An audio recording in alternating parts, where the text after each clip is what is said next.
We decided to start with the theme of waste because it's something that we'd noticed was an area that could be improved upon. It's something which everyone can have a part in, and we thought that we'd be able to see quite significant impact very quickly, and we thought to launch a project to see impact is quite important, because if impact's seen quite quickly, then it will spur everybody on and develop momentum with the project, and everybody will be so enthusiastic and excited to see the impact they've had. So I think that's why we thought that would be a really good start. So how did we use the pathways? We decided to look in detail at all the pathways and see how we could streamline them to make them more manageable, because there are a lot of pathways and all those areas are really critical, but actually we need to make our project manageable. So that's why we streamline them. We looked at where there were some overlaps, and there's a lot of overlaps with many of the pathways. So then we streamlined them so that we had less pathways. So we've now narrowed it down to 5 different pathways, which encompasses actually everything that we need to cover. So we chose waste as our first theme, our first pathway that we're going to explore and work on as a wider team. Waste is something that we've been very conscious of over the last few years, particularly in the context of finances. So we're always looking at ways to minimise waste and minimise spending that's unnecessary. We'd also been recently noticing that we'd had an increase in waste, particularly at lunch times. We've noticed that children's waste from their lunches had been increasing, and that really concerned us. We'd also noticed how much money we were spending and how much paper we were getting through, for example with photocopying, and just generally how we were wasting our school, very precious school resources. So waste was a really obvious way that we could start on this project. And we want all of our community to become leaders of sustainability. So to give everybody that responsibility and that mission and those targets to reduce waste just seemed like a really, really impactful way to start the project. And actually it was really quite an easy way to start the project, because the ways that you can reduce waste are really quite simple. So it was just a really good inroad on the project, and it has had the most enormous impact, which has really spurred all of us on now to the next pathways of the project. So our hopes for the achievements of this project are, number one, to create leaders of sustainability. That's the biggest aim. We want everybody that's part of our setting, everyone that's part of our organisation, to have a greater understanding of sustainability and to be a leader themselves of sustainability. So that's the biggest aim that we're hoping to achieve. We are also wanting to make sure that our school, our organisation, is sustainable into the future. And because of that, we want to make sure that our organisation is contributing positively to sustainability, not just at a local level, but also at a global level. So there are very many strands relating to this project, from a very much individual, personal level, right through to a much more global impact. As far as the national curriculum is concerned, also the Cambridge curriculum, which we follow, these strands of sustainability are already in there. And so it's really easy to make sure that you're not duplicating what you're doing by having the Sustainable Schools project. Because all those elements within the Sustainable Schools project are part of our curriculum anyway, and also part of running an organisation. So it's not like we're doing anything additional, we're not doubling up. This is actually part and parcel of what we already are doing or should be doing. The strands are, when you look in the curriculum, in elements of the science curriculum and in elements of the humanities curriculum, those strands are woven in there. And so it's not something that's an add-on, it should be something that's actually is the part of the foundation of the curriculum you're providing for the children. So to me, it's not an add-on.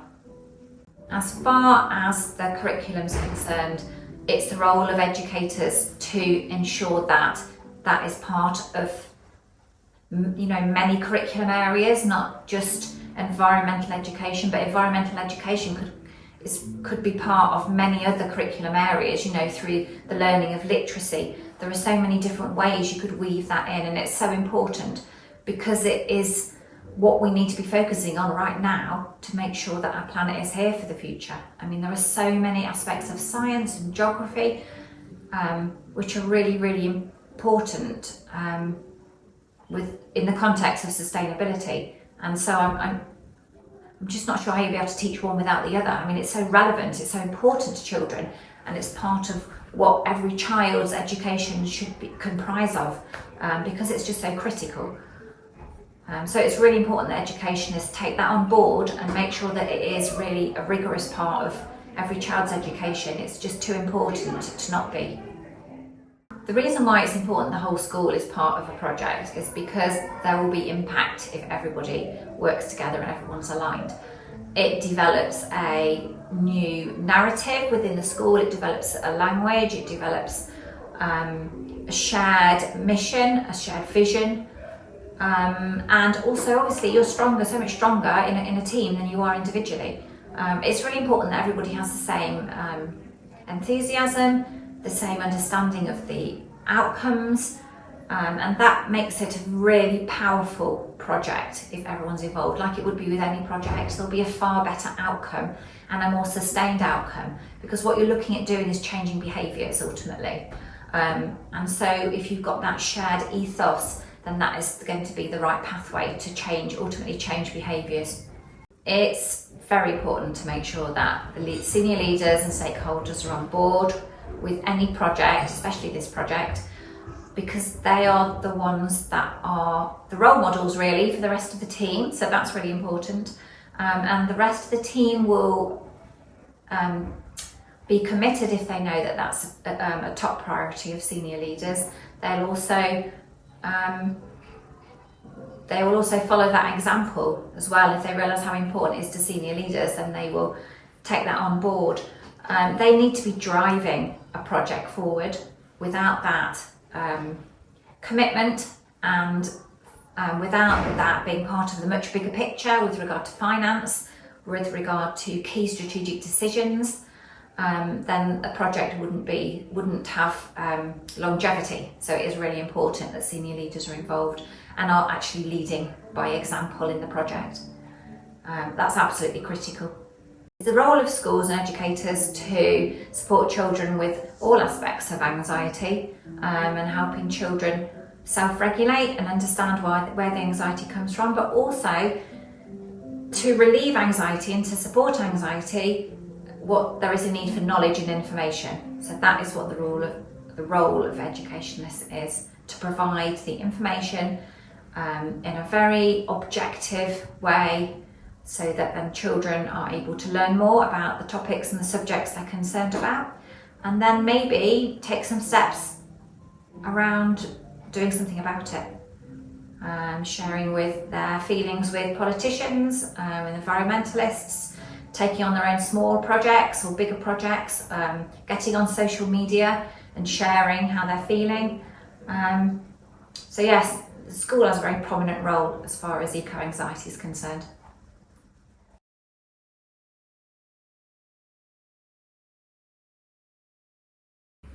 Hello, we are school counsellors.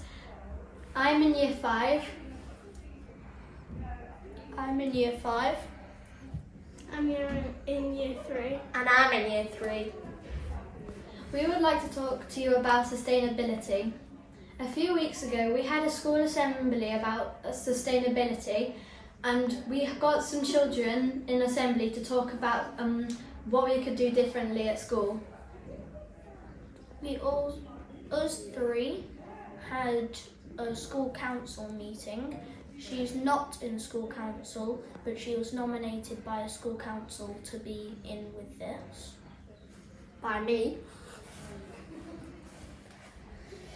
And Our school council meeting was about the sustainability we're talking about today, and also all like some classroom waste, paper, glue stick, pen lids, then like lead it off, and like food waste.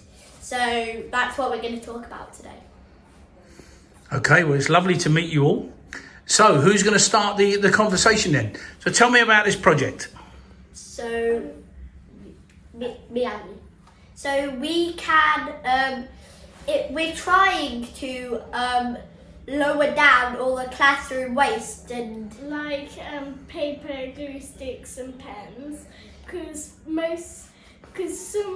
sometimes people leave the glue lids off and the pen lids off.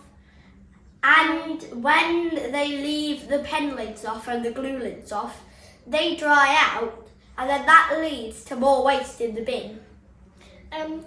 Well, also when people want to cut something out of the paper, if they go for straight in the middle, and then throw it in the bin, They're just wasting paper. Yeah. Other part of the project is to lower down food waste. because before we had a lot of food waste. We had to drag the food outside, but the stones outside, so it kept on ripping, and we had to get shovels and put it in the bin. But now, because we've had our sustainability assembly, we've cut down on the food waste, and you don't really need 2 people to carry the bin bag because it's so light, and there's not many people have actually wasted food. So more than I would say 85% of people's plates are all empty. How does that make you guys feel? Great. And also the food is really, really good here. Yeah. So- Because they've tried to make the food nicer so we won't waste so much food. So what's your favourite foods? That's hard. Um, I'm a big eater, so like anything they give us. I'm a big eater too. I like roast potatoes. I probably like the lasagna. Oh, yeah, that's Yeah, nice. that is yeah, really that's nice. And the nice. pizza bar. No, not the pizza bar. Pasta bar. Pasta bar. That is so nice. You get to choose. So there's like pasta, and there's like a lot of toppings. So there's like cheese, there's like cheese, mince. some chicken in, yeah, Mince. bolognese. It's so nice. It sounds like you're spoilt. Yeah, we are. Yeah, it's really good food. And they make really nice puddings. There's like Really good. vanilla cheesecake, lemon cheesecake. They make about 5 different combinations of cheesecake. It sounds like we need to be coming here to this school, doesn't it? Yeah, it's Yeah. really nice. So anyone that wants to come here, there is a lot of room. So if you want to come here, come. Amazing. Well, thank you. So with regards to the waste, what is it you're doing with it? Do you know what happens to it? Yeah, we don't like waste because when you put it in the bin, it just rots away. So it's just wasting it, and all the waste that rots away, it makes stink in the air, and then that hurts the environment. So all of this leads to the environment. Also, when you cut out paper just in the middle, paper is made out of trees, and we cut down more and more trees just to make paper for small amounts of it to be used, and the rest of it just thrown in the bin. So am I to understand that the whole school is doing something on waste? Yeah, everyone that makes a little difference will make a big difference in the world. Yes. That's amazing, isn't it? Yeah. You know, the fact that you guys have actually taken this on board. Do you actually do any of this at home? Yeah. Yes. So sometimes we make things to make more sustainability, stop waste. And compost. Yeah. When we take out the food and we have extra food, we can just put it into like a tub or something, take it down to the bottom of the garden, or take it to a farm and then Have it made into compost. I don't remember any food being wasted. Yeah, I know.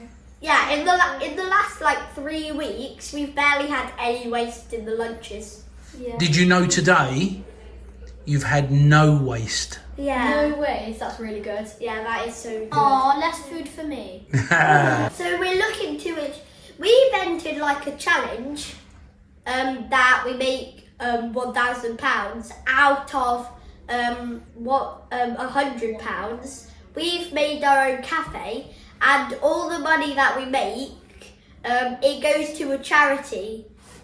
So like we're help, and the people that help in the charity that it goes to is like Rosie May 52 Lives. It helps people that don't have as much in the world. How important is that to all of you? Very important. Why? Because we're sorry for the people. We have empathy for the people that don't have as much in the world. Well, let me just ask you, if I may, young lady, how do you feel about it all? I think it's gonna be a good idea because all the children that have maybe lost their parents in wars, or they've had to swap countries and fly to other countries with other people they don't know, we could raise money for toys and books by donating other stuff to make the children happy and feel like home. If we give money to them, then the world will be a better place because people will be more happy. And they'll belong. Like they'll say, like she said, because there's more toys, people can read books, they can learn. And they'll feel like they belong. There. Okay, that's absolutely fantastic. Yeah, we don't like it that every day there's a whole forest cut down just to make paper. Every day. Wow. That's 365 forests a year get cut down. They do way too much deforestation. They're cutting down habitats from animals, and then they just don't have anywhere to live, so they'll die. And then when they die, and the oxygen will get lower, so we'll die. Yeah, and then if all that happens, then the world will be a really sad place. And we want it to be a really happy place. Good, that's what it should be, shouldn't it? Yeah. A happy place. No more wars, we just want peace. Well, that would be very good. Now, with regards to your project here at school, so how are you measuring all of this then? How are you keeping a track on how much waste there is? Our head teacher, our lunch ladies are sending some like pictures to Mrs. Lyons, the head teacher, and then she's feeding it back to us in assembly saying the food waste is great, so like keep it up, and yeah. If there was one thing that I could say to every child, it would be Relevant, experiential, Aspirational. Lasting and laughter. which spells real. And all our learning is real and about real situations.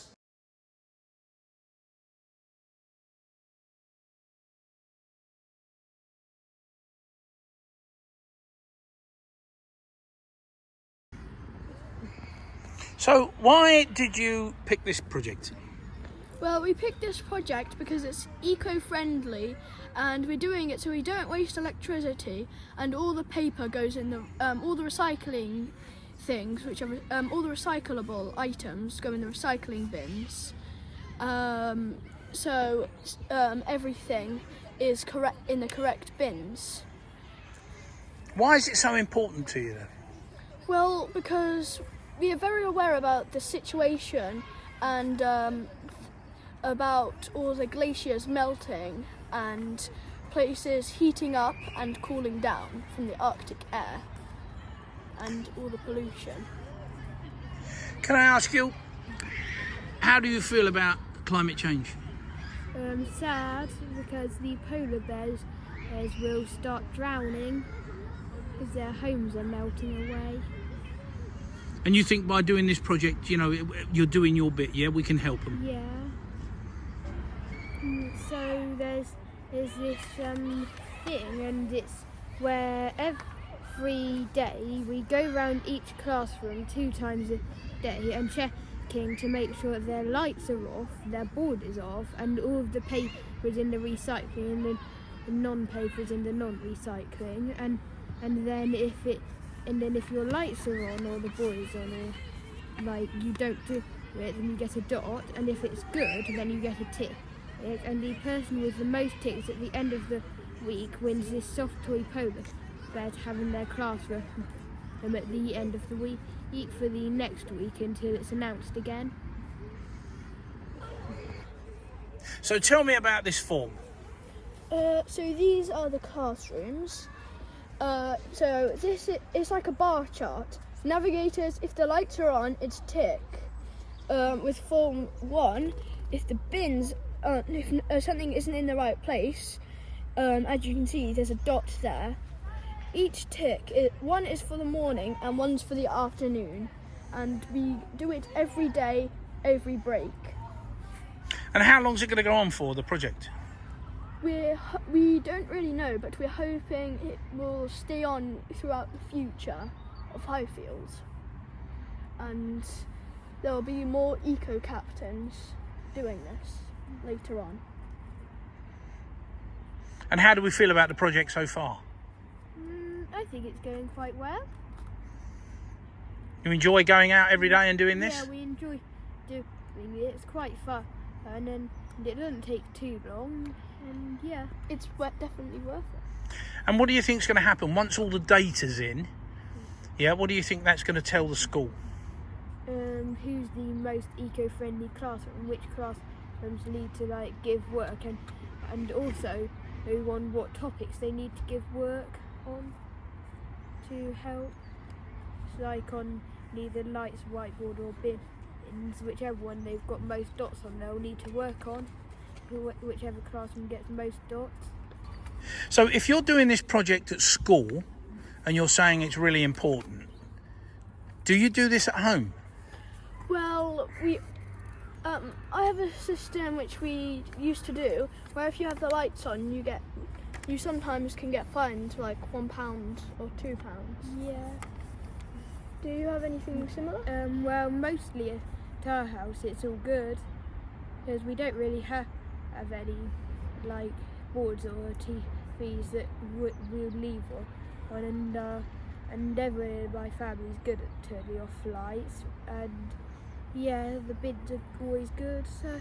So yeah. Can I just ask then, if you see a light at home in a room that's on, do you turn it off, or do you tell the others to turn it off? Well, we usually at my house make sure that nobody's in that room and then turn off the lights. There's not usually any lights left on. Yes, same.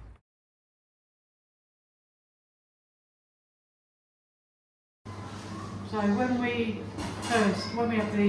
had the meeting a couple of weeks ago, and we all discussed ways of reducing wastage and encouraging sustainability within the school, it really did make me think about where we get our food from, how much packaging we have, and mostly how much waste we have and how we can reduce it.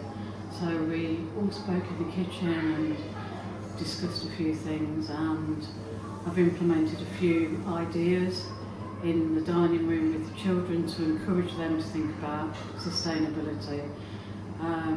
When the children come up to the counter, if they ask for a bigger portion, we do say to them, you're more than welcome to have a bigger portion, but please eat it all, don't waste it. If we see that you're continuously wasting food, then you'll be giving us more portion in the future. And it has made them think. You know, a lot of them just automatically did used to ask for more, and now I think because of the lunchtime supervisors going round and checking the plates, they're not automatically coming and asking for big portions, which means we're probably cooking slightly less, and we've got a better idea of how much to cook, which means that we're having less wastage.